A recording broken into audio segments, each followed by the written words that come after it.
Quizás, queridos amigos, alguna vez les haya pasado que de manera involuntaria, casi sin quererlo, y muchas veces guiados por el miedo o por la comodidad, hemos volteado para otro lado mientras un abuso, una discusión o incluso un delito se estaba cometiendo.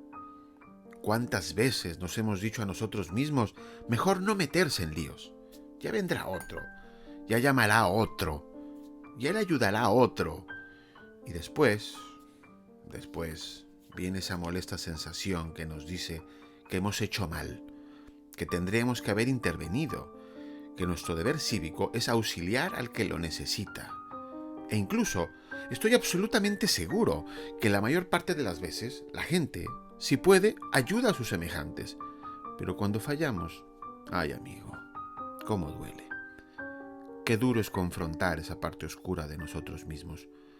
Somos seres falibles y muchas veces, sin quererlo, incurrimos en estas y en otras tantas fallas. Ya lo dijo Terencio hace ya más de 2000 años. Soy un hombre, nada humano me es ajeno.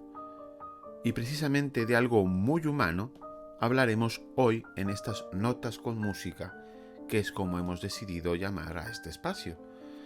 Hablaremos de cómo el ser humano, al confrontarse con sus carencias, con sus limitaciones, simplemente puede, desde lo más hondo de su ser, lamentarlo, llorar y pedir perdón, porque la condición humana es así, una maravillosa combinación de luz y oscuridad en constante cambio y evolución. La obra que hoy les invitamos a degustar es el aria Erbarme dich, mein Gott, de la Pasión según San Mateo de Johann Sebastian Bach, que es sin lugar a dudas el momento de mayor dramatismo de la obra. Simón Pedro, según la narración, acaba de negar por tercera vez a Jesús, su maestro, su amigo, que está a punto de ser ajusticiado. Y lo ha hecho porque tiene miedo, porque su corazón no le ha dado para sostener lo que su lengua juró hacía muy poco tiempo, que sería capaz de morir por su amigo y maestro. Lo ha hecho porque es humano, y nada de lo humano le es ajeno. Ante esta realidad, ante esta toma de conciencia de su falibilidad, de su debilidad, solo puede llorar. Y esta hermosa aria nos lleva a llorar con Simón Pedro por todas las veces que nosotros mismos hemos fallado. Esto es La Batuta de un Cultureta, y yo soy Rubén Fausto Murillo.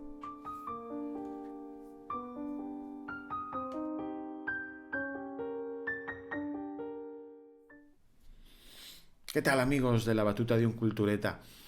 Espero que estéis disfrutando de este periodo de descanso que habitualmente tenemos en la Semana Santa, en que podemos estar pues con la familia, podemos tener un momento de reflexión también. Las personas que asistan a todos los eventos religiosos, pues también es un momento de una íntima reflexión para ellos. Los que no, pues podréis pasear, podréis disfrutar de la familia.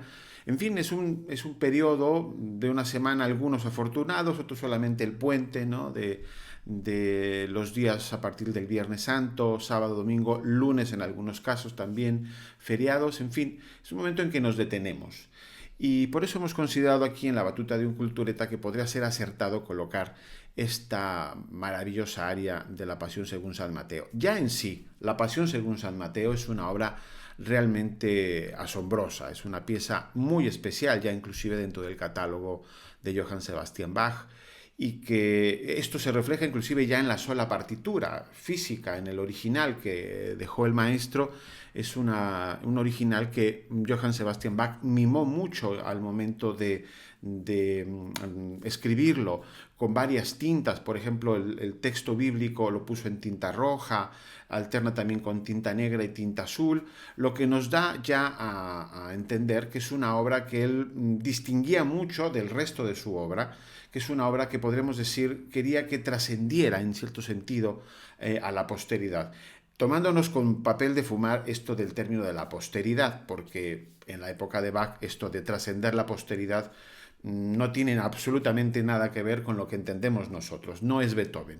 En el caso de Bach simplemente quería dar la impresión de que era una obra terminada que se tenía que interpretar tal como la dejaba él en ese manuscrito. Y esto viene a colación de que su anterior pasión al respecto, dentro del contexto de las festividades de Semana Santa, que es la Pasión según San Juan, tiene 6 revisiones. En el caso de la San Mateo es una obra, dijésemos, concluida, cerrada. Y es una obra muy ambiciosa, como os mencionaba, porque en él volca, derrama, dijésemos, todos unas profundas reflexiones al respecto de lo que significa el Viernes Santo para la fe luterana. Johann Sebastian Bach era de fe luterana, además era un convencido de todos los postulados teológicos de Martín Lutero, y esto se refleja mucho a lo largo de una obra que además es muy extensa. De música solamente son 2 horas y media.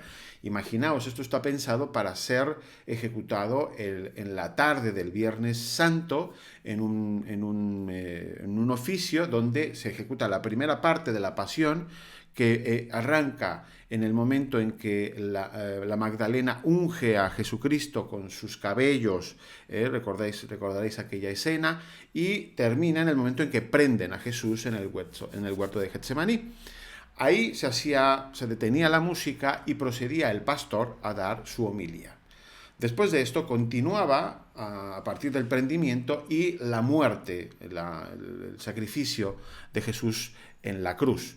Es un periodo pues extenso. Si contamos que son 2 horas y media de música más la homilía del pastor, las cosas se podían alargar mucho, pero mucho. Y en ese periplo de tiempo, Bach lo que aspira es a que el fiel que escuche la obra reflexione. La acción como tal se va deteniendo realmente mucho, se va deteniendo constantemente, o sea, narra muy poco, y después viene lo que él denomina madrigales, o sea, las arias, los momentos en que un solista acompañado de un instrumento solista también hacen una reflexión muy profunda sobre tal o cual acontecimiento que acaba de narrar el evangelista. Con lo cual a veces da la impresión de que esto no termina de andar, pero es que es una obra para detenernos, para pensar en profundidad sobre aquello que se nos está diciendo. Y en particular, en el caso del Herba Medig, que está ubicado en la segunda parte, o sea, después de la homilía, está dentro de una escena que, ya lo mencionábamos en la introducción, es cuando Pedro niega a Jesús por tercera vez. Y está inserto previo ha habido un recitativo donde el evangelista narra la escena, y después viene el aria de ya no solo Pedro, es la humanidad entera que toma conciencia de que nuevamente ha fallado. A mí me gusta mucho sugerir a mis alumnos el ejemplo de que imaginaos, poneos en la circunstancia lamentabilísima, a la cual realmente espero nunca nos tengamos que ver expuesta, de tener que negar a alguien muy querido por nosotros por miedo. Y el miedo es algo tan humano y que nos puede saltar en cualquier momento, que estamos expuestos a ello. Y es justamente esta desesperación que siente Pedro, pero que se extiende hacia toda la humanidad, de lo falibles que podemos llegar a ser, pese a nuestro deseo, que vemos reflejado en la narración bíblica de un Simón Pedro que está convencido de poder ir inclusive a la muerte teórica, porque él está convencido en su cabeza de que él daría todo, porque ama profundamente a su maestro, a su amigo, pero en el momento en que se ve inmerso ya en la circunstancia, el miedo lo atenaza y tira para atrás. Esto es algo que nos puede suceder a cualquiera de nosotros, aún sin quererlo.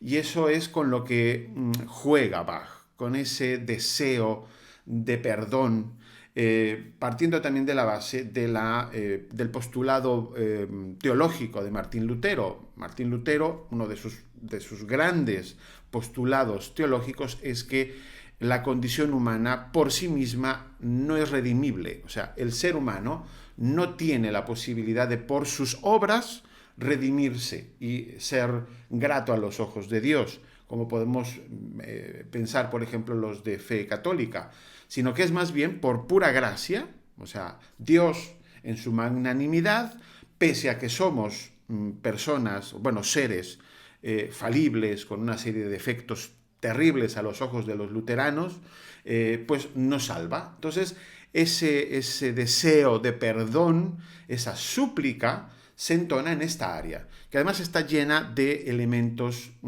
que le dan un significado muy profundo. Uno de ellos es el violín, el maravilloso solo de violín, que dentro de la tradición barroca normalmente era utilizado este instrumento como ejemplo, como no ejemplo, sino como representación del alma humana. En este caso es un hermoso solo de violín en la tonalidad de sol menor. Bach, a partir de la segunda parte, va descendiendo por quintas justas hasta las profundidades más oscuras. En el momento en que Jesús muere, estamos ya con 5 bemoles, estamos en lo más hondo, dijésemos, de la profundidad, de la oscuridad tremenda, en un mi bemol menor. Bueno, pues aquí empieza un poco el descenso, ¿no? Entonces empieza ese solo de violín que ya simplemente escucharlo te acongoja. Y en el momento en que empieza a cantar la contralto con un intervalo de sexta menor, este intervalo es muy representativo también en la tradición barroca porque estaba asociado normalmente a las súplicas. Cuando alguien entonaba una plegaria, una súplica, muchas veces desesperada, implorando pues perdón a Dios o a una autoridad, se solía empezar con el intervalo de sexta menor, que es como empieza el canto de la contralto. John Eliot Gardiner sugiere, por ejemplo, que puede verse una diferencia cualitativa muy sustancial entre la parte del violín y la de la voz cantada.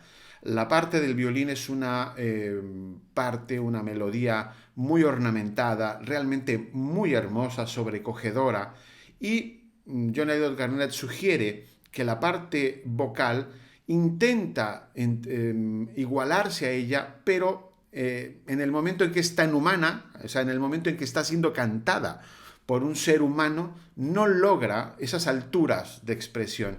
Y es un punto más que se suma a esa demostración de la imperfección del ser humano, que simplemente tiene que bajar los brazos y pedir perdón. Es una pieza que invita nuevamente pues a la reflexión, al pensar sobre nuestra condición falible.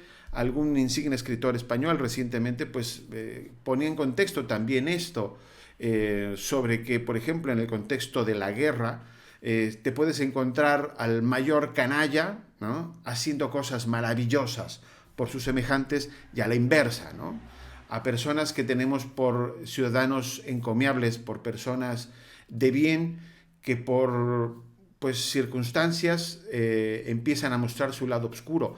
Nadie está exento de tener un trastabilleo, un momento de debilidad, y eso es precisamente lo que nos viene a recordar y también nos viene a confortar de que todos estamos en ese barco, pero que hay que mantener un poco la esperanza, ¿no? La obra, esta área simplemente, que dura sus 5 o 6 minutos, es sobrecogedora, y yo creo que viene muy, muy a colación en estas épocas tan turbulentas que nos está tocando vivir. En la descripción del vídeo les colocaré varias versiones, todas maravillosas. El texto es, bueno, repetitivo, el Erbarme dich, my God, o sea, Señor mío, ten piedad, etc. O sea, es este deseo, este anhelo de encontrar el perdón de la divinidad de Dios. Espero pues que tengan una buena Semana Santa, una buena Pascua. Espero que disfrutéis mucho de esta música. Espero vuestros comentarios, vuestras aportaciones. Vamos a ir cada vez acortando los tiempos en la emisión de estos vídeos, de estos espacios, pero que hay que ir imbricando, ¿no?, en toda una serie de historias laborales, etcétera, pero que hacemos con muchísimo gusto para las personas que nos hacen favor de visitarnos y de comentarnos. He recibido varios feedbacks que son muy, muy, muy enriquecedores, comentarios también que agradezco mucho. En fin, por el momento pues los dejo, los espero en una próxima emisión de esta Batuta de un Cultureta, en su acepción en este pequeño, en estos espacios que hemos decidido colocar como notas con música. Le agradezco de verdad mucho su atención y nos vemos en el próximo espacio de este tipo. Chao y felices Pascuas. Chao.